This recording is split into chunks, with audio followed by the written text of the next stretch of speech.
CC 105 psychological research या प्रकरणामधल्या block 4 मधल्या unit 9 चाचणी आणि कसोटी तयार करणे यामधला उर्वरित भाग पाहणार आहोत. गेल्या तासाला आपण चाचणीचं प्रमाणीकरण करत असताना ज्या मानकांचा म्हणजेच विशिष्ट समूहावर आधारित प्राप्तांकानुसार तयार केलेली जी मानकं किंवा मापदंड आहेत त्याला अनुसरून आपण काही महत्त्वाच्या संकल्पना अभ्यासल्या होत्या. त्यामध्ये प्रामुख्याने जेव्हा आपण विदिन ग्रुप नॉर्म्स किंवा समूह अंतर्गत मानकं याचा विचार करत असताना आपण शततमक म्हणजे काय, शततमक क्रम म्हणजे काय, ती मानकं कशी काढली जातात याच्याबद्दल गेल्या तासाला चर्चा केली होती. या समूह अंतर्गत मानकांमध्येच आणखी काही प्रकार हे नमूद केले होते, ज्यामध्ये प्रमाणित प्राप्तांक, त्याच्याच बरोबरीनं वयानुरूप काढलेली मानकं आणि इयत्ता किंवा तुकड्यांअनुरूप काढलेली मानकं हे देखील समूह अंतर्गत मानकांमध्ये महत्त्वाचा असा काही भाग आपण पाहिला होता. या प्रमाणित प्राप्तांकामध्ये प्रामुख्याने वैयक्तिक प्राप्तांक, व्यक्तीचा प्राप्तांक आणि एखाद्या समूहाचं काढलेलं जे मध्यमान आहे हे जे आहे यातला जो फरक आहे तो फरक आपल्याला प्रमाण विचलनाच्या माध्यमातून लक्षात येतो. आणि त्यामुळे जेव्हा आपण विशिष्ट प्राप्तांक किंवा व्यक्तीचा कच्चा प्राप्तांक हा रेषीय किंवा अरेषीय स्वरूपामध्ये रूपांतरित करतो तेव्हा आपल्याला त्यामधून प्रमाणित प्राप्तांक हा मिळत असतो. हा जो प्रमाणित प्राप्तांक आहे त्यालाच टी किंवा झेड स्कोर्स असंही म्हटलं जातं. याबद्दल संख्याशास्त्रामध्ये अधिक सखोलपणे माहिती घेता येईल. त्यानंतर विशिष्ट वयानुरूप काढलेली किंवा तयार केलेली जी मानकं आहेत, ही जी मानकं आहेत या मानकांच्या बाबतीमध्ये कच्च्या प्राप्तांकाचं मध्यमान काढलं जातं आणि हे मध्यमान काढत असताना जो समूह आपण अभ्यासासाठी निवडलेला आहे किंवा ज्या समूहाचा आपण प्रमाणित नमुना म्हणून विचार करत आहोत त्या नमुना गटाच्या मध्यमानावर आधारित त्या विशिष्ट वयोगटासाठी मानकं ही तयार केलेली असतात.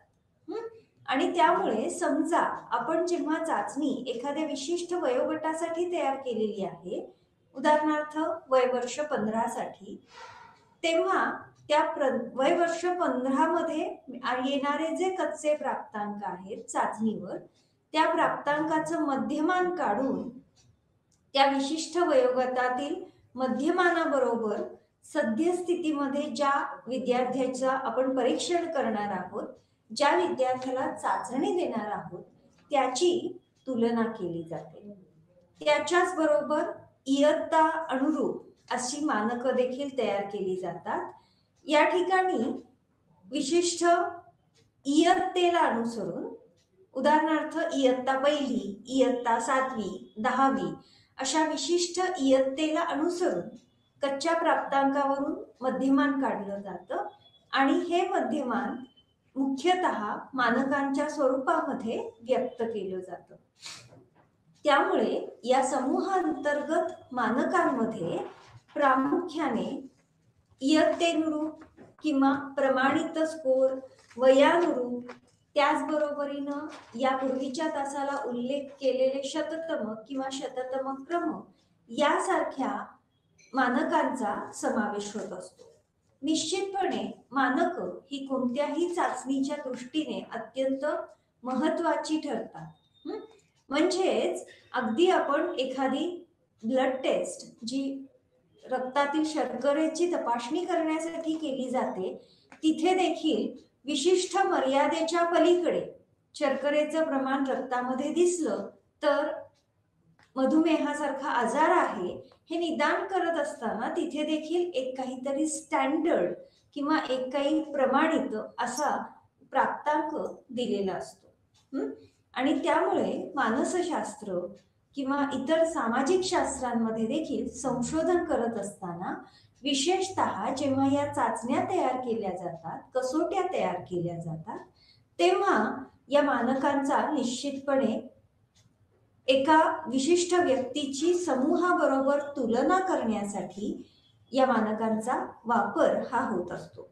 एका प्रमाणित चाचणीचा एक चांगला गुणधर्म हा विश्वसनीयता, वैधता याच्या बरोबरीनच मानकांवरून देखील निश्चित करता येतो. यानंतर आपण जेव्हा मानसशास्त्रीय कसोटी किंवा चाचणी तयार करायला सुरुवात करतो तेव्हा आपल्याला काही महत्वाच्या बाबी, काही महत्वाचे मुद्दे हे लक्षात घ्यावे लागतील की जेणेकरून एखादी चाचणी म्हणजेच क्वेश्चनर किंवा एखादी अनुसूची म्हणजेच शेड्यूल हे वापरासाठी योग्य ठरेल, संशोधनाची योग्य दिशा देऊ शकेल. यामध्ये पहिला महत्वाचा मुद्दा म्हणजे जेव्हा एखादी चाचणी किंवा कसोटी तयार केली जाते तेव्हा संशोधकाला कुठल्या समस्येचं परीक्षण करायचं आहे त्या समस्येचं योग्य पद्धतीने व्याख्या करता आली पाहिजे. थोडक्यात हे जी समस्या आहे ही तयार केल्या जाणाऱ्या प्रश्नावलीचा एक पद्धतीने कसोटीचा पायाच आहे. आणि त्यामुळे जेव्हा आपण ही चाचणी किंवा ही कसोटी तयार करतो तेव्हा आपल्याला संशोधनामध्ये समस्येला अनुसरून ज्या घटकांचा आपण अभ्यास करणार आहोत त्या घटकांबाबत संशोधकाजवळ अत्यंत स्पष्टता असणं आवश्यक आहे. आणि त्याचबरोबरीनं जेव्हा आपण संशोधनाला सुरुवात करू तेव्हा काय समस्या येऊ शकतात हे देखील संशोधकाला योग्य पद्धतीने ज्ञात असणं, माहीत असणं आवश्यक आहे. त्याचबरोबरीनं जेव्हा आपण चाचणी तयार करायला सुरुवात करतो तेव्हा जे प्रश्न मांडले जाणार आहेत किंवा जे प्रश्न चाचणीमध्ये समाविष्ट केले जाणार आहेत ते आपल्याला संशोधक म्हणून कोणत्या प्रकारची माहिती आवश्यक आहे त्यावर हे प्रश्न आधारित असणार आहेत.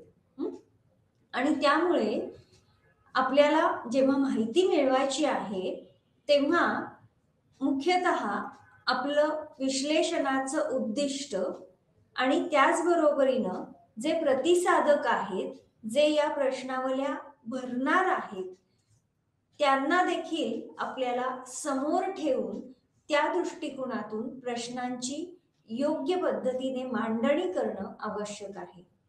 मग आता इथे जरी एखादे मुक्त प्रश्नावली असू दे किंवा क्लोज एंडेड ज्याला म्हणतो बंदिस्त प्रश्नावली असू दे, ती कोणत्या प्रकारची प्रश्नावली आपण वापरायची आहे हे प्रतिसादक कोण आहेत, कोणत्या पद्धतीने आपण विश्लेषण करणार आहोत त्यानुसार संशोधक ठरवत असतो.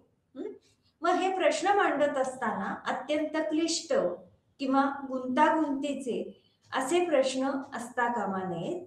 हे प्रश्न तयार करत असताना अत्यंत वस्तुनिष्ठपणे योग्य पद्धतीने नियोजन करून हे प्रश्न मांडले गेलेले असणं आवश्यक आहे.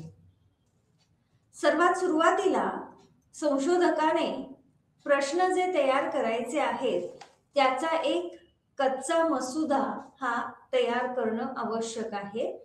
आणि त्याच्याच बरोबरीनं ते जे प्रश्न सादर करायचे आहेत ते सादर करत असताना कोणत्या क्रमाने सादर केले जावेत आणि त्याचबरोबरीनं कोणत्या पद्धतीने प्रश्नांचं स्थान असणार आहे याबद्दल देखील या कच्च्या मसुद्यामध्ये विचार होणं आवश्यक आहे. आणि म्हणून मग जेव्हा आपण काही विशिष्ट परिवर्त्यांचं, काही विशिष्ट घटकांचं मापन करण्यासाठी अशा काही प्रश्नावल्या तयार करत असतो तेव्हा सर्वप्रथम एक कच्च्या स्वरूपामध्ये तयार केलेल्या प्रश्नांच्या आधारे आपल्याला या विशिष्ट घटकांचा आढावा घेता येतो. इथे संशोधकाच्या दृष्टीने जो काही एक मसुदा तयार केलेला आहे तो मसुदा पुन्हा पुन्हा तपासून पाहणं आणि आवश्यकतेनुसार त्या प्रश्नांमध्ये बदल करणं आवश्यक ठरतं.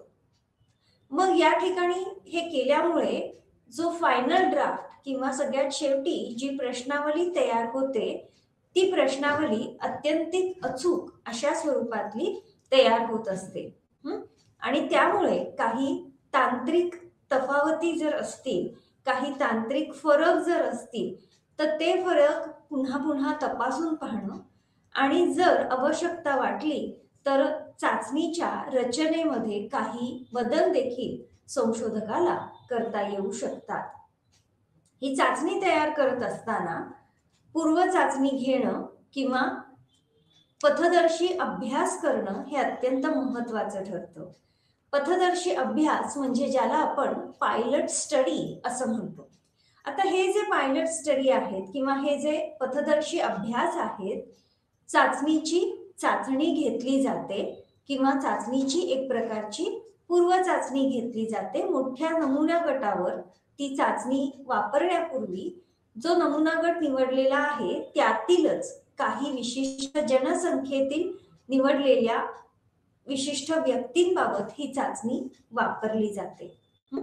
आणि मग हा जेव्हा पथदर्शी अभ्यास केला जातो तेव्हा जर चाचणीमध्ये जर प्रश्नावलीमध्ये काही सुधारणा करायची असेल तर ती सुधारणा देखील संशोधक तिथे करू शकतो. म्हणजेच मुख्यतः समोरचे जे प्रतिसादक आहेत किंवा समोरचे जे रिस्पॉन्डंट्स आहेत त्यांना प्रश्नांची भाषा ही समजण्यासाठी सोपी आहे का, किंवा विशेषतः त्याच्या दिलेल्या सूचना या योग्य आहेत का, हे सगळं या पथदर्शी अभ्यासाच्या माध्यमातून चाचणी तयार करत असताना लक्षात येऊ शकतं.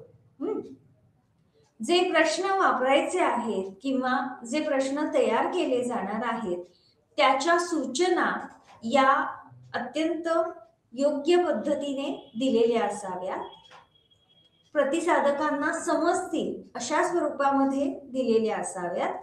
त्याचबरोबरीनं प्रतिसादकांसमोर रिस्पॉन्डंट्सचं कुठलाही गोंधळ होऊ नये अशा स्वरूपातल्या सूचना या तिथे नमूद करणं आवश्यक ठरतं. ठीक आहे. त्याचबरोबरीनं जेव्हा आपण ही प्रश्नावली तयार करतो आहोत तेव्हा एक योग्य दिशा प्रश्नावली भरणाऱ्याला, प्रश्नावलीला रिस्पॉन्ड करणाऱ्याला मिळावी अशा पद्धतीने प्रश्नांचं स्वरूप, त्याकरिता कसं भरायचं आहे याबद्दल दिल्या जाणाऱ्या सूचना या अत्यंत स्पष्ट असाव्यात. बघा, या ठिकाणी आपण जिथे आपण पथदर्शी अभ्यास म्हटलं होतं, या अभ्यासामध्येच एखाद्या प्रश्नाचा अर्थ समोरच्या प्रतिसादकाला योग्य पद्धतीने लागत नाही आहे असं जेव्हा लक्षात येतं तेव्हा अर्थाच्या दृष्टीने स्पष्टता यावी असा बदल हे संशोधक त्यांच्या प्रश्नावलीमध्ये करू शकतात. जेव्हा आपण कोणतीही प्रश्नावली तयार करतो तेव्हा त्याचा एक प्राथमिक उद्दिष्ट हेच आहे की आपल्याला एक प्रायमरी डेटा, प्राथमिक प्रदत्त उपलब्ध झाला पाहिजे आणि हा जो प्रदत्त उपलब्ध होईल हा विश्वसनीय असला पाहिजे. त्याचबरोबर अभ्यासासाठी पुढची दिशा देणारा असला पाहिजे. आणि त्यामुळे सद्यस्थितीला अनुसरून योग्य प्रश्नांची निवड करून संशोधक एका विशिष्ट निष्कर्षापर्यंत येऊ पाहत असतो. आणि त्यामुळे असे निष्कर्ष काढत असताना योग्य काही सूचना किंवा काही सजेशन्स देत असताना संशोधकाजवळ अशा स्वरूपातला प्राथमिक प्रदत्त मिळवण्यासाठी प्रश्नावल्या, अनुसूची या अत्यंत महत्वाच्या ठरतात. बरेचदा असं होतं की जे काही साधन किंवा जी काही प्रश्नावली वापरणार आहोत ती अत्यंत अचूक आणि यथार्थ अशी आहे की नाही हे तपासून पाहत असताना त्यामध्ये देखील यथार्थता, विश्वसनीयता या दृष्टिकोनातून काही महत्वाचे मुद्दे विशिष्ट चाचणीच्या बाबतीमध्ये, चाचणीच्या हस्तपुस्तिकेमध्ये मांडणं आवश्यक ठरतं.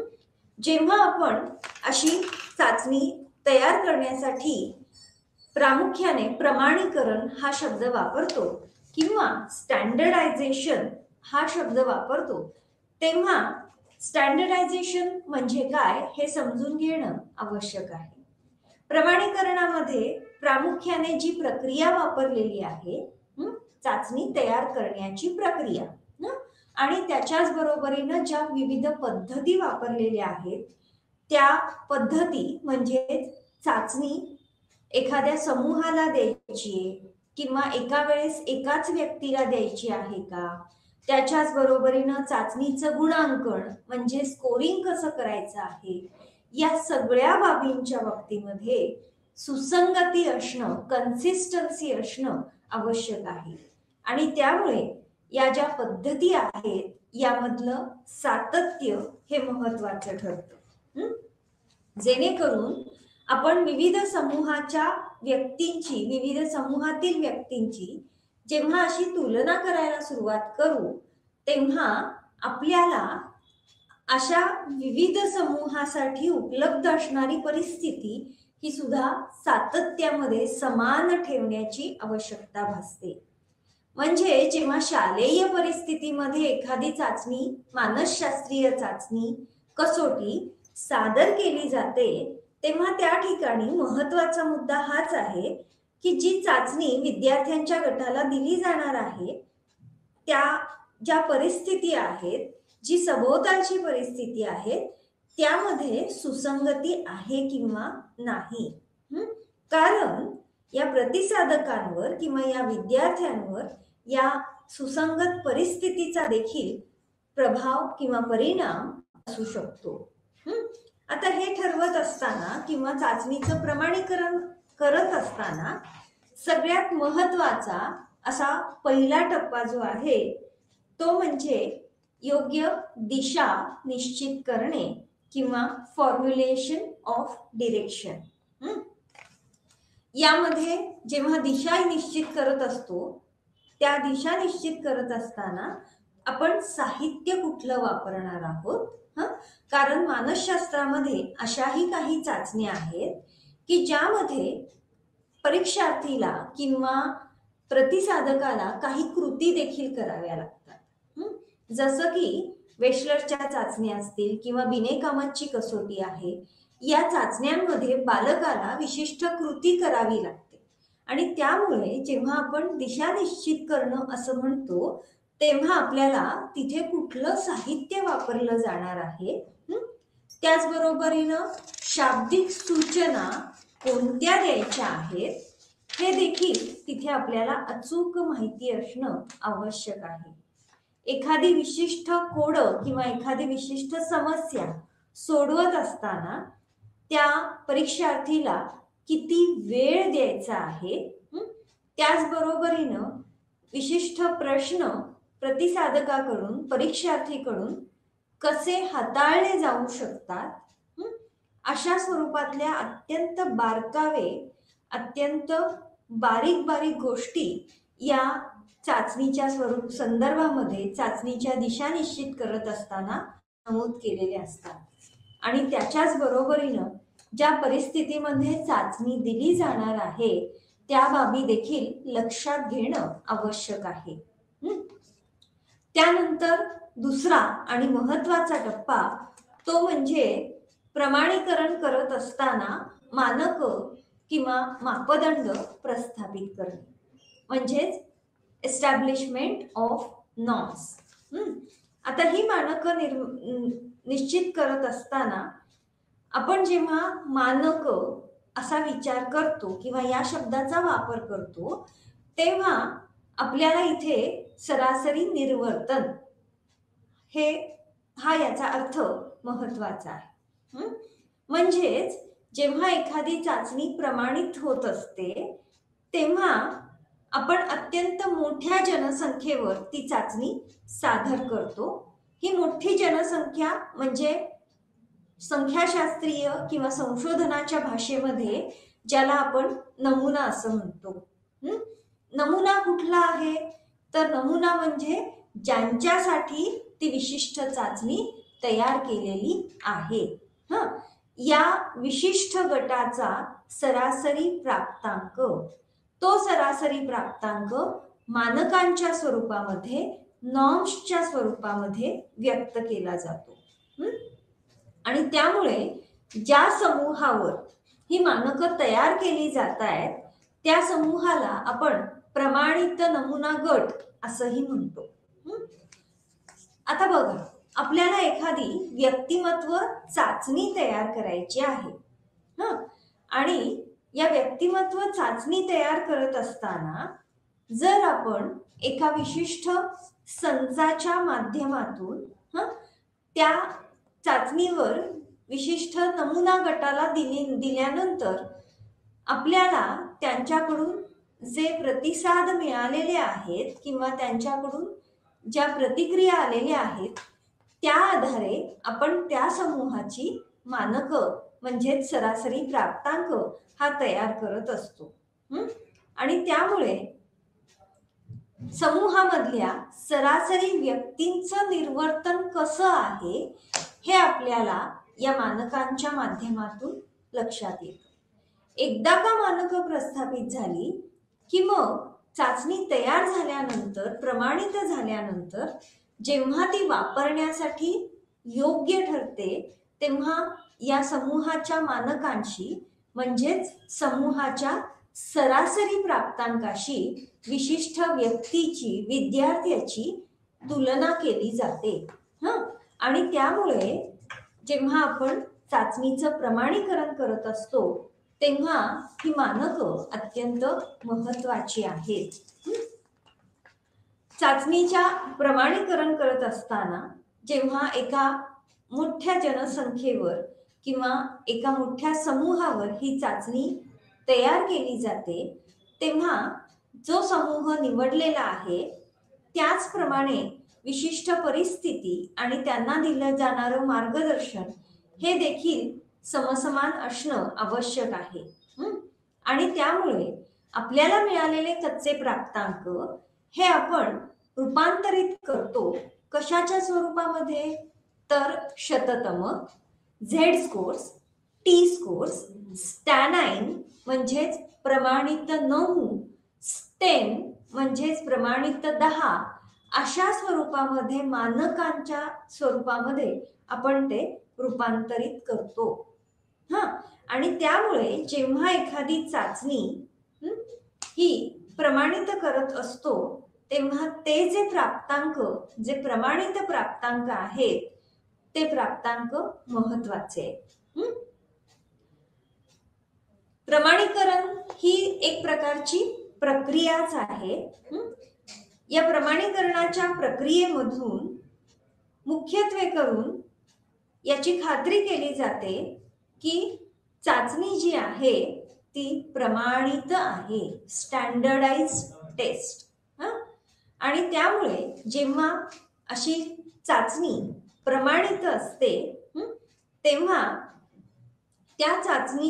ती चाचणी तयार होत असताना अनेक तज्ञ व्यक्तींनी आणि त्याचबरोबरीनं काही त्याच क्षेत्राशी संबंधित अशा शिक्षक किंवा इतर तज्ञांनी एकत्रित येऊन ती चाचणी तयार केलेली असते. आणि म्हणून जेव्हा आपण एखादी चाचणी किंवा एखाद्या चाचणीची वैधता उच्च आहे किंवा त्याची विश्वसनीयता उच्च आहे असं म्हणतो तेव्हा त्या वैधता, विश्वसनीयता या गुणधर्मांबरोबरच शततमक किंवा शततमक क्रम, झेड स्कोर, टी स्कोर अशा स्वरूपातल्या प्राप्तांकाच्या स्वरूपात किंवा अशा स्वरूपामध्ये या प्रमाणित चाचणीचे प्राप्तांक हे आपल्याला उपलब्ध असतात. आणि त्यामुळे विशिष्ट स्थान, विशिष्ट शाळा, व्यक्ती या त्या समूहाला अनुसरून हे प्रमाणित प्राप्तांक स्टँडर्ड स्कोर्स तयार केलेले असतात, जेणेकरून त्या प्रमाणित प्राप्तांकाशी विशिष्ट शाळेतील, विशिष्ट ठिकाणच्या, विशिष्ट इयत्तेच्या व्यक्तींची तुलना ही करता येऊ शकते. आणि त्यामुळे चाचणीचं प्रमाणीकरण करत असताना मानक किंवा मापदंड हे अत्यंत महत्वाचे आहेत.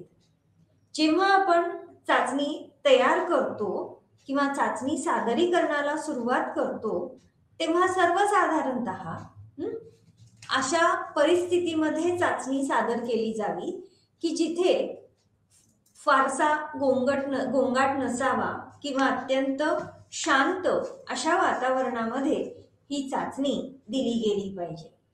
त्याचबरोबरीनं चाचणीमध्ये दिलेल्या ज्या सूचना आहेत त्या सूचना अचूक स्वरूपामध्ये समजाव्या अशा स्वरूपामध्ये लिखित या सूचना लिहिलेल्या किंवा मांडलेल्या असाव्या. तसंच साधारणतः आपल्याला त्या विशिष्ट चाचणीला किंवा विशिष्ट उद्दीपकाला कशा स्वरूपामधल्या प्रतिक्रिया अपेक्षित आहेत हे तिथे स्पष्टपणे मांडता यायला पाहिजे. आणि त्यामुळे जेव्हा आपण प्रमाणित अशा नमुना गटावर जेव्हा अशी चाचणी तयार करतो, तेव्हा तत्सम त्या गटासारख्या इतर व्यक्तींना ही चाचणी आपल्याला देता येऊ शकते. या नमुना गटाशी एखाद्या व्यक्तीची किंवा एखाद्या समूहाची देखील तुलना ही करता येऊ शकते. त्यामुळे प्रमाणीकरण हे अत्यंत महत्वाचं असं आहे. हे प्रमाणीकरण करत असताना आपल्याला प्रमाणित अशा चाचण्यांचं वर्गीकरण करता येतं. या चाचण्यांमध्ये वर्गीकरण करताना मानके संदर्भित अशा चाचण्या असू शकतात किंवा चाचणी तयार केली जाऊ शकते. आणि दुसरं म्हणजे निकष संदर्भित किंवा निकषांवर आधारित. जेव्हा आपण मानकांचा विचार करतो तेव्हा चाचणीवर मिळणारे जे निकाल आहेत किंवा चाचणीचे जे निकाल आहेत, चाचणीवर मिळणाऱ्या ज्या प्रतिसाद किंवा निर्वर्तन आहे ते इतर व्यक्तींवर वैयक्तिक पातळीवर जेव्हा आपण चाचणी सादरीकरण करायला सुरुवात करतो तेव्हा आपल्याला ही मानक संदर्भित चाचणीचे जे चाचणी देणं जे आहे ते लक्षात येतं. It can be use to compare an individual to the others. या मानकांच्या आधारे ज्या चाचण्या तयार झालेल्या आहेत त्या आधारे आपण एका व्यक्तीची ज्यांच्यावर मानक तयार झालेली आहेत त्यांच्याशी तुलना करू शकतो. आणि त्याच्याच बरोबरीनं जेव्हा आपण निकष संदर्भित किंवा निकषांवर आधारित अशी जेव्हा चाचणी सादर करतो किंवा चाचणी तयार करतो तेव्हा एका विशिष्ट क्षेत्राशी संबंधित जे प्रत्यक्षात ज्ञान आहे ते मोजण्यासाठी त्याचं मापन करणं ही आपला निकष असू शकतो. आणि त्यामुळे त्या संदर्भात असा ही चाचणी किंवा हे टेस्टिंग होत असतं. जसं की अगदी एखादी भूगोलाची प्रश्नमंजुषा जरी घेतली तरी तिथे काही ना काहीतरी निकष हे नमूद केलेले असते. आणि म्हणून नॉर्म रेफरन्स टेस्टिंग आणि क्रायटेरियन रेफरन्स टेस्टिंग अशा स्वरूपातलं प्रमाणित चाचण्यांचं वर्गीकरण, कसोट्यांचं वर्गीकरण हे केलं जातं. आता जेव्हा आपण चाचणी तयार करायला सुरुवात करतो तेव्हा त्याच्यातला जो पहिला टप्पा आहे तो आहे कारण चाचणी सादर करत असताना त्याचं गुणांकन, सादरीकरण, आलेल्या स्कोर्सचं किंवा आलेल्या प्राप्तांकाचं अर्थविवरण हे सगळं करण्यासाठी म्हणून एक विशिष्ट योग्य अशा स्वरूपातली प्रक्रिया आपण फॉलो करत असतो किंवा प्रक्रिया आपण अवलंबित असतो. आणि त्यामुळे जेव्हा प्रमाणित चाचणी तयार केली जाते तेव्हा त्याचे काही टप्पे आहेत.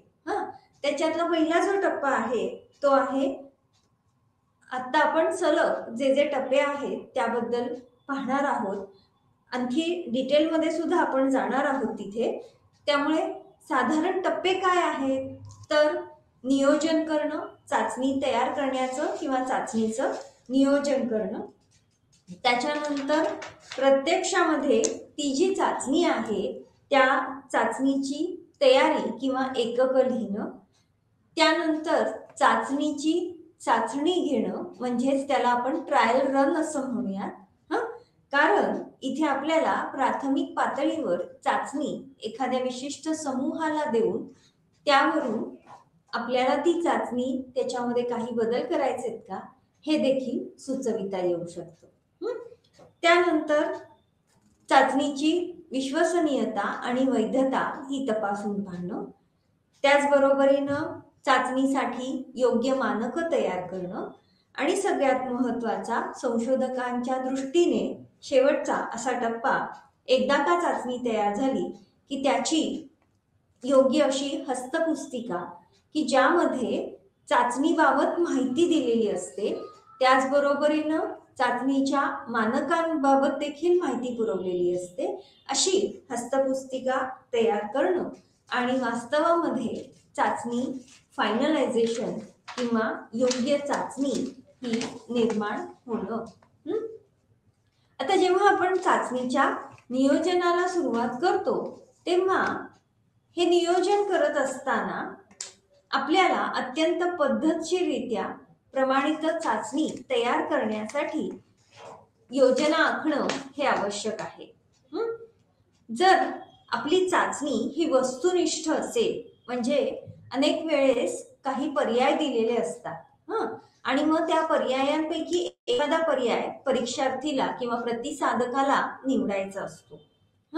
आणि त्यामुळे हे निवडत असताना चाचणी काय हेतूने दिली जात आहे तो हेतू अत्यंत स्पष्टपणे मांडलेला असावा. त्याचबरोबरीनं चाचणीमध्ये कोणत्या प्रकारचा आशय हा निश्चित केला जाणार आहे हे आपल्याला तिथे काही उदाहरणांच्या सहाय्याने किंवा तिथे योग्य पद्धतीने नमूद करणं आवश्यक आहे. मग आता इथे ही जी चाचणी तयार केली जाते, ही चाचणी तयार करत असताना संक्षिप्त स्वरूपामध्ये दीर्घोत्तरी अशी कोणत्या प्रकारची उत्तरं अपेक्षित आहेत की चाचणीच्या बाबतीमध्ये बहुपर्यायी अशा प्रकारचे प्रश्न आहेत, हे इथे नमूद करावं लागेल.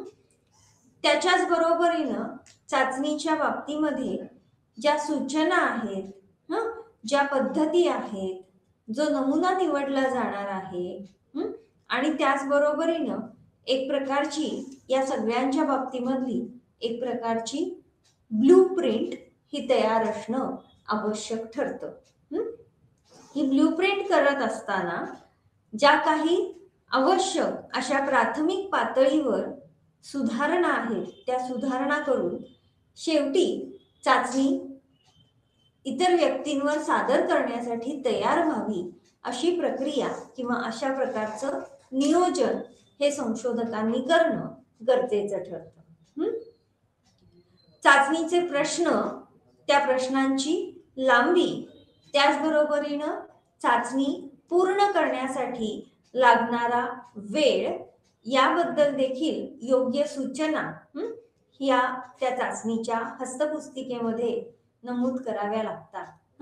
आणि त्यामुळे ह्या सगळ्या गोष्टी देखील स्थिर असणं, या सगळ्या गोष्टी म्हणजेच चाचणीमध्ये चाचणीची लांबी म्हणजे 180 एककं असतील तर ती 180च सर्व परिस्थितीमध्ये राहतील. त्याच्याच बरोबरीनं ती चाचणी सोडवण्यासाठी किती वेळ लागणार आहे, चाचणीच्या अचूक आणि योग्य अशा प्रकारच्या सूचना, हे सगळं स्थिर राहणार आहे, हे सगळं फिक्स राहणार आहे.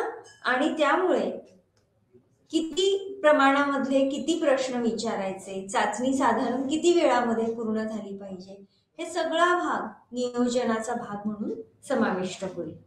ठीक आहे. त्याचबरोबरीनं चाचणीच्या संदर्भातील अचूक प्रिसाईज अशा प्रकारच्या सूचना या सादरीकरण करत असताना, चाचणी सादरीकरण करत असताना देणं आवश्यक आहे. इतकंच नाही तर स्कोरिंग म्हणजेच गुणांकन कसं करायचं याच्या देखील अत्यंत स्पष्ट सूचना तिथे नमूद करणं आवश्यक आहे. या सगळ्यांचा समावेश नियोजनामध्ये होतो. आता दुसऱ्या टप्प्यावर काय केलं जातंय, तर दुसऱ्या टप्प्यावर आल्यानंतर चाचणीची एककं लिहिली जाणार आहे. ठीक आहे.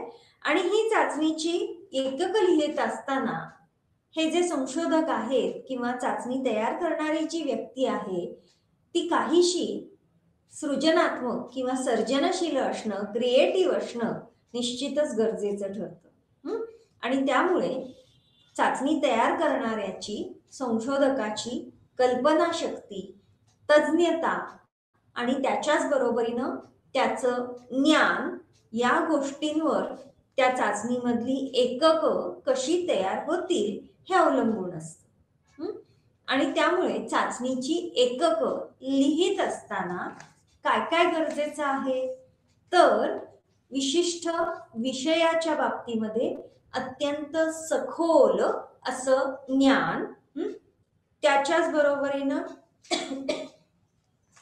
ज्या व्यक्तींना चाचणी दिली जाणार आहे, ज्या व्यक्तींना आपण चाचणी देणार आहोत त्या व्यक्तींची अभिक्षमता आणि त्याच्याच बरोबरीनं क्षमता म्हणजेच ऍप्टिट्यूड अँड ॲबिलिटी याबद्दल सुद्धा जो चाचणी तयार करणार आहे त्याला योग्य जाणीव असणं आवश्यक आहे. त्याच्याच बरोबरीनं शब्दबंबाळ अशा स्वरूपातल्या सूचना या चाचणीमध्ये नसाव्यात की जेणेकरून खूप मोठ्या प्रमाणामध्ये गोंधळात टाकणारे असे जर शब्द वापरले, ज्याला आपण जार्गन्स म्हणतो, असे जर शब्द वापरले तर कदाचित काहीसा गोंधळ होऊ शकतो. आणि त्यामुळे जेव्हा आपण विशिष्ट शब्दांचा वापर करतो ते शब्द अत्यंत सोपे, समजण्यासाठी सोपे आणि त्याच्याच बरोबरीनं योग्य पद्धतीने वर्णनात्मक अशा स्वरूपातले असावेत की जेणेकरून चाचणीमधले शब्द, त्यातली वाक्य ही सर्वांना समजू शकतील. त्याचबरोबरीनं जेव्हा आपण चाचणीची रचना तयार करतो, जेव्हा चाचणीची विधानं मांडतो तेव्हा ही विधानं मांडत असताना देखील ती सर्वसाधारणतः एका विशिष्ट क्रमाने असावी.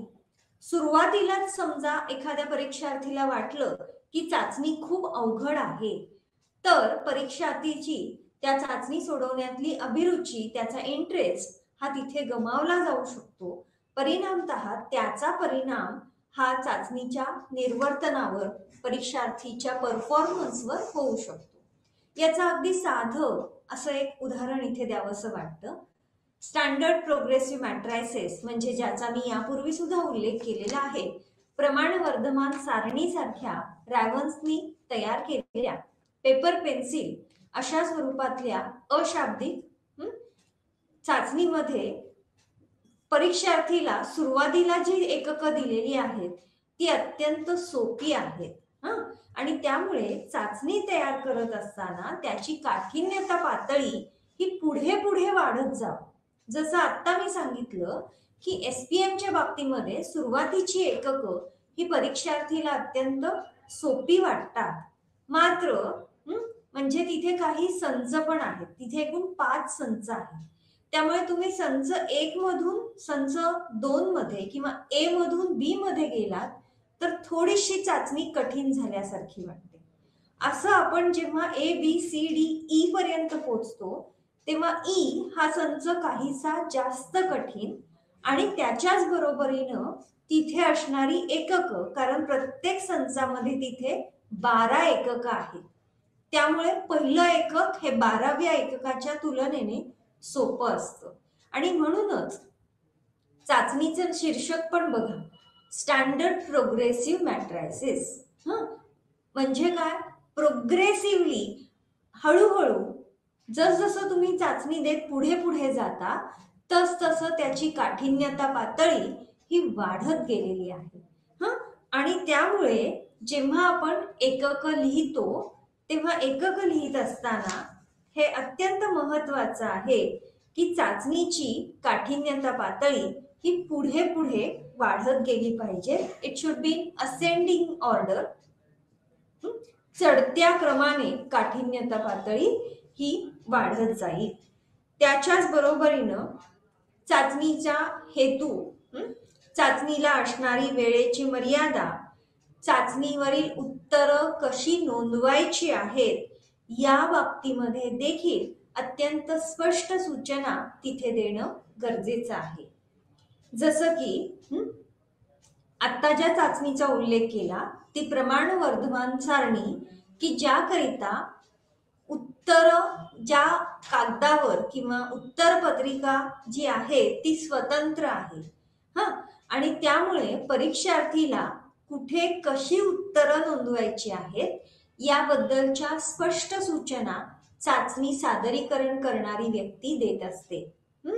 त्याचबरोबरीनं त्या संदर्भातल्या सूचना या हस्तपुस्तिकेमध्ये सुद्धा दिलेल्या आहेत.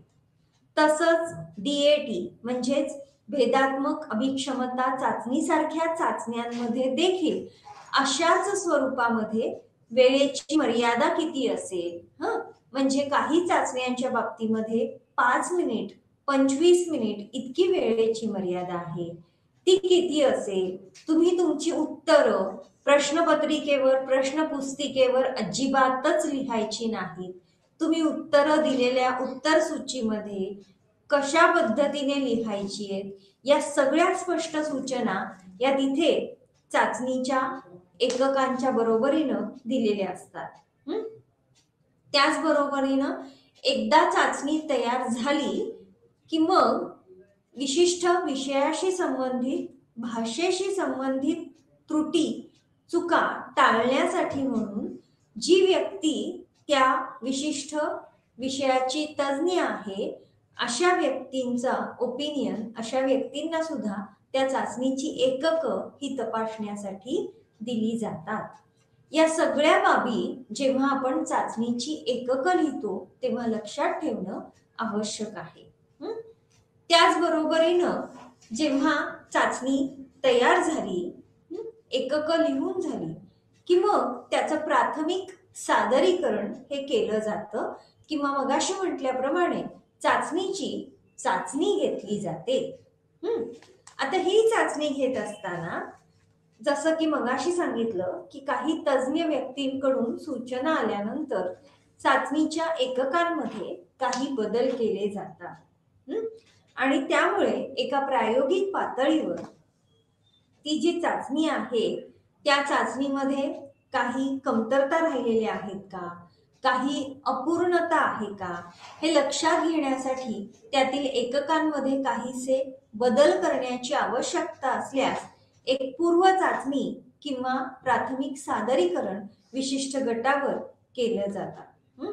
आणि मग त्याला अनुसरून चाचणीमध्ये असणारा जो वेळ आहे तो वेळ अचूक आहे का, किंवा चाचणीमध्ये असणारी जी एककं आहेत ती एककं पुरेशी आहेत का. कधी कधी असंही होतं 16 PF सारख्या एखाद्या चाचणीमध्ये जवळजवळ 180 एककं आहेत. त्याच्याच बरोबरीनं MMPI सारख्या एखाद्या चिकित्सालयीन चाचणीमध्ये जवळजवळ 500 एककं आहेत. त्यामुळे ही एककं तयार करत असताना प्राथमिक सादरीकरण केल्यानंतर कोणती एककं किंवा किती एककं शेवटच्या चाचणीच्या आवृत्तीमध्ये ठेवायची याची खात्री केली जाते. समजा काही एककं ही पुन्हा पुन्हा येत असतील, संभ्रम निर्माण करणारी असतील, गोंधळ निर्माण करणारी असतील, तर अशी एककं ही या पूर्व चाचणीनंतर किंवा चाचणीची चाचणी घेतल्यानंतर वगळली जाऊ शकतात, ती काढून टाकली जाऊ शकतात. त्यामुळे या सगळ्या ज्या बाबी आहेत या आपल्याला लक्षात घेणं अत्यंत आवश्यक आहे. आता जेव्हा ही प्राथमिक पातळीवर आपण चाचणी तयार करतो तेव्हा एक ट्रायआउट किंवा एक चाचणीचा काय म्हणूयात आपण एक प्राथमिक पातळीवर ती देऊन पाहत असताना ती वैयक्तिक पातळीवर दिली जावी, की जेणेकरून चाचणीमध्ये असणार जे शब्द आहेत ते शब्द काहीसे कठीण आहेत का, त्याच्यामध्ये न समजण्यासारखं काही आहे का, हे आपल्याला या प्रायमरी ट्रायआउट मध्ये कळू शकतं. त्याच्याच बरोबरीनं अशा स्वरूपातलं ट्रायआउट किंवा अशी चाचणीची पडताळणी ही साधारणतः एक 100 व्यक्तींवर घेता येऊ शकते. आणि त्या माध्यमातून काही चाचणीबाबत किंवा काही एककांच्या बाबत जर बदल आवश्यक असतील तर ते बदल देखील करता येऊ शकतात. ठीक आहे. त्याच्या बरोबरीनंच ती जी चाचणी तयार केलेली आहे तिचं योग्य पद्धतीने प्राथमिक सादरीकरण हे आवश्यक आहे. त्याकरिता साधारणतः 400च्या नमुना गटावर, म्हणजेच हा 400चा नमुना गट कदाचित अंतिम असा नमुना गट असू शकतो, ही चाचणी सादर केली जाते. त्याचबरोबरीनं त्यामधील असे काही निम्न पातळीवरचे किंवा असे काही एकक जी अत्यंत कमी महत्वाची आहेत अशी एकक काढून देखील टाकली जातात. आणि मग त्या चाचणीमध्ये योग्य अचूक अशा एककांचा समावेश, एकक म्हणजे आयटम्स म्हणजे कदाचित एखाद्या चाचणीमध्ये प्रश्नांच्या स्वरूपामध्ये असेल, एखाद्या चाचणीमध्ये विधानांच्या स्वरूपामध्ये असेल, एखाद्या चाचणीमध्ये आकृत्यांच्या स्वरूपामध्ये असेल, तर ही जी एकक आहेत ही जी योग्य आहेत शेवटी पूर्व चाचणी घेतल्यानंतर तेवढीच एकक ही ठेवली जातात. त्यानंतर जेव्हा आपण एकक तयार केलेली आहेत त्यानंतर त्या एकक तयार झाल्यानंतरचं विश्लेषण देखील केलं जातं आणि त्याला आपण पोस्ट आयटम अनालिसिस असं म्हणतो आहोत. एकदा का चाचणी पूर्ण तयार झाली की मग त्यामध्ये योग्य चांगली एकक ही ठेवली जातात. हे सगळं करत असताना काठिण्यता पातळीचा देखील निश्चितपणे विचार केला जातो. काठिण्यता पातळीचं देखील समतोल राहील अशा स्वरूपातली एकक राखली जातात. आता हा समतोल केव्हा राहील? समजा आपण एखादी बुद्धिमापन कसोटी किंवा एखादी उपलब्धी चाचणी देत आहोत, अगदी वर्गामध्ये दिली जाणारी एखादी चाचणी, त्या चाचणीमध्ये अशी एकक असली पाहिजेत जी वर्गामधल्या सगळ्या विद्यार्थ्यांचा विचार करेल. म्हणजेच काही एकक अशी असतील की ज्याची काठिण्यता पातळी अत्यंत कमी असेल, काही एकक मध्यम काठिण्यता पातळी आणि काही एकक अतिउच्च काठिण्यता पातळी म्हणजे अत्यंत अवघड की वर्गातले काहीच विद्यार्थी त्याला उत्तर देऊ शकतील. आणि त्यामुळे त्या चाचणीच्या काठिण्यता पातळीमध्ये समतोल असणं, त्याचबरोबरीनं योग्य स्वरूपामध्ये समाधानकारकरित्या एका समूहापासून दुसऱ्या समूहामध्ये फरक करू शकेल असे प्राप्तांक त्या एककांद्वारे मिळू शकतील. असे चांगले प्राप्तांक चाचणीच्या शेवटच्या व्हर्जनमध्ये किंवा चाचणीच्या शेवटच्या आवृत्तीमध्ये पुन्हा पुन्हा तपासण्या करून राखले जातात. त्याचबरोबरीनं एक प्रकारची ब्ल्यूप्रिंट जी आपल्याला चाचणीमध्ये किती एकक असावीत आणि चाचणीची वेळ किंवा चाचणीमध्ये समाविष्ट करणाऱ्या एककांसाठी मार्गदर्शक ठरते. आणि त्याच्याच बरोबरीनं जी चाचणीची एकक आहेत ती आपण काठिण्यता क्रमानुसार निश्चितपणे मांडतो आणि त्याचबरोबरीनं वेळ मर्यादा ही देखील तिथे चाचणीसाठी निश्चित केली जाते. Time limit is also set. आता एकदा का चाचणी तयार झालेली आहे, आपल्यासमोर तयार आहे, मग त्या चाचणीचं जसं आपण प्रायमरी ट्रायआउट केलं होतं तसं अंतिम अशी पुनर्चाचणी किंवा अंतिम अशी चाचणी, कसोटीची चाचणी ही घेतली जाते. हे करत असताना आपल्याला एका मोठ्या नमुना गटावर ही चाचणी सादर करावी लागते, जेणेकरून चाचणीची वैधता आणि विश्वसनीयता, ज्याचा आपण यापूर्वी उल्लेख केलेला आहे. थोडक्यामध्ये विश्वसनीयता म्हणजे चाचणीमधील प्राप्तांकाची सुसंगती, चाचणीचे स्कोर्स किती कन्सिस्टंट आहेत हे पाहण्यासाठी जो आपण संख्याशास्त्रीय प्रयत्न करतो किंवा संख्याशास्त्रीय माध्यम वापरतो ती म्हणजे विश्वसनीयता. त्याच्याच बरोबरीनं वैधता. चाचणी तयार करत असताना काय हेतूने ती तयार केली आहे आणि तो हेतू कितपत साध्य होत आहे, हा म्हणजे किंवा याचाच अर्थ चाचणीची वैधता. तुमच्या लक्षात आलं असेल, विश्वसनीयता आणि वैधता हे दोन महत्वाचे घटक आणि त्याचे प्रकार आपण या प्रकरणाच्या सुरुवातीलाच अभ्यासलेले आहेत. चाचणीच्या स्वरूपानुसार कोणत्या प्रकाराने चाचणीची विश्वसनीयता आणि वैधता मापायची, मोजायची हे संशोधक ठरवत असतो. आणि त्यामुळे एकदा का विश्वसनीयता आणि वैधतेचं मापन झालं की ज्यामुळे आपल्याला ती तयार झालेली चाचणी विशिष्ट नमुना गटाकरिता कितपत प्रभावी आहे हे आपल्याला लक्षात येऊ शकतं. आणि त्यामुळे एका विशिष्ट गटावर वापरासाठी ही चाचणी कितपत उपयुक्त ठरेल हे आपल्याला विश्वसनीयता आणि वैधता या दोहोंच्या माध्यमातून लक्षात येऊ शकतं. ठीक आहे.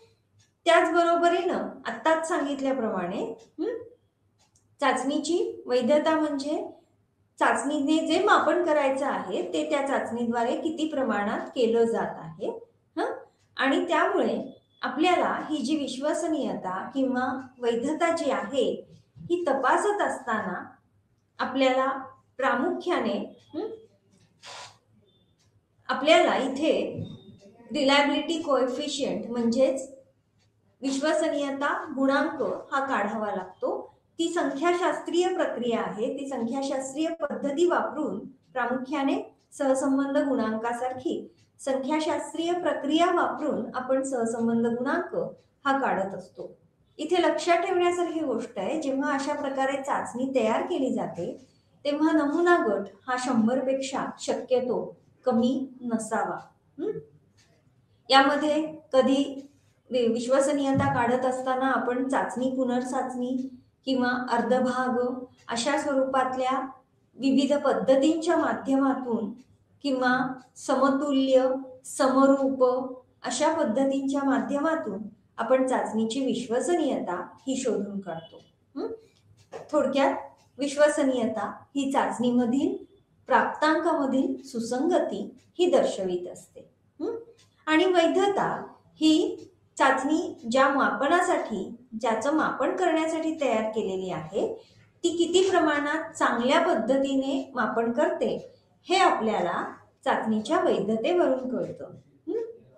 उदाहरणार्थ एखादी व्यक्तिमत्व चाचणी घेतलेली आहे आणि त्या चाचणीमध्ये विशिष्ट गुणविशेष किंवा विशिष्ट ट्रेट हा मोजावा असं अपेक्षित असेल तर त्या चाचणीद्वारे त्याच गुणविशेषाचं किंवा त्याच गुणविशेषांचं मापन केलं जावं. किती प्रमाणामध्ये, किती अचूकतेने ती चाचणी त्या गुणविशेषाचं मापन करत आहे हे आपल्याला त्या चाचणीच्या वैधतेवरून लक्षात येतं. 16PF चा उल्लेख म्हणजेच कॅटली यांनी तयार केलेल्या 16 व्यक्तिमत्व घटकांची असं जो चाचणी आहे त्याचा उल्लेख मी वारंवार करते, कारण घटक विश्लेषण या तंत्राच्या माध्यमातून तयार झालेली अत्यंत चांगल्या प्रकारची अशी ही चाचणी आहे. आणि मग या चाचणीची वैधता सुद्धा ही उच्च प्रमाणामध्ये आहे असं लक्षात येतं. कारण चाचणी ज्या हेतूने तयार केलेली आहे तो हेतू अत्यंत समर्पक किंवा अत्यंत योग्य पद्धतीने संख्याशास्त्रीय विश्लेषणाच्या माध्यमातून लक्षात आलेला आहे की योग्य पद्धतीने चाचणीचा हेतू हा साध्य होतो.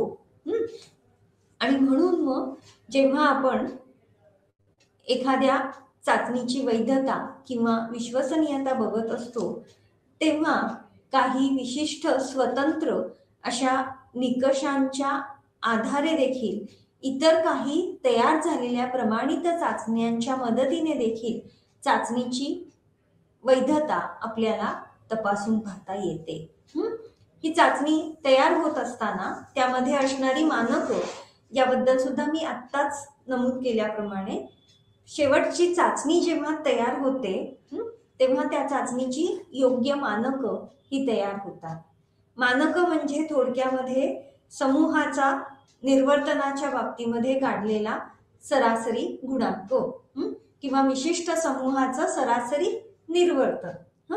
कारण तो जो नमुना गट आपण निवडलेला आहे त्याचं सरासरी निर्वर्तन पाहिलं जातं आणि मग त्या आधारे आपल्याला चाचणीच्या गुणांचं किंवा चाचणीवरील प्राप्तांकाचं अर्थविवरण हे करता येतं. आणि त्यामुळे आपल्याला योग्य अर्थ लावण्याच्या दृष्टीने हे जे मानकं आहेत किंवा हे जे नॉर्म्स आहेत हे अत्यंत महत्वाचे आहेत. मगाशी सांगितल्याप्रमाणे T score, Z score, percentile किंवा स्टॅनाइन, स्टेन यासारखी मानकं ही संख्याशास्त्रीय पद्धतींचा अवलंब करून तयार केली जातात. आणि त्यामुळे आपल्याला जेव्हा एखाद्या व्यक्तीबद्दल किंवा एखाद्या समूहाबद्दल अनुमान काढायचं असतं प्रत्यक्षामध्ये चाचणी दिल्यानंतर तेव्हा या मानकांच्या मदतीने आपल्याला अनुमान काढता येतं. त्याचबरोबरीनं आपण जेव्हा चाचणी आता तयार झालेली आहे आणि त्यामुळे आवश्यकता आहे ती योग्य अशा हस्तपुस्तिकेची किंवा मॅन्युअलची. हा चाचणी तयार करतानाचा सगळ्यात शेवटचा टप्पा आहे.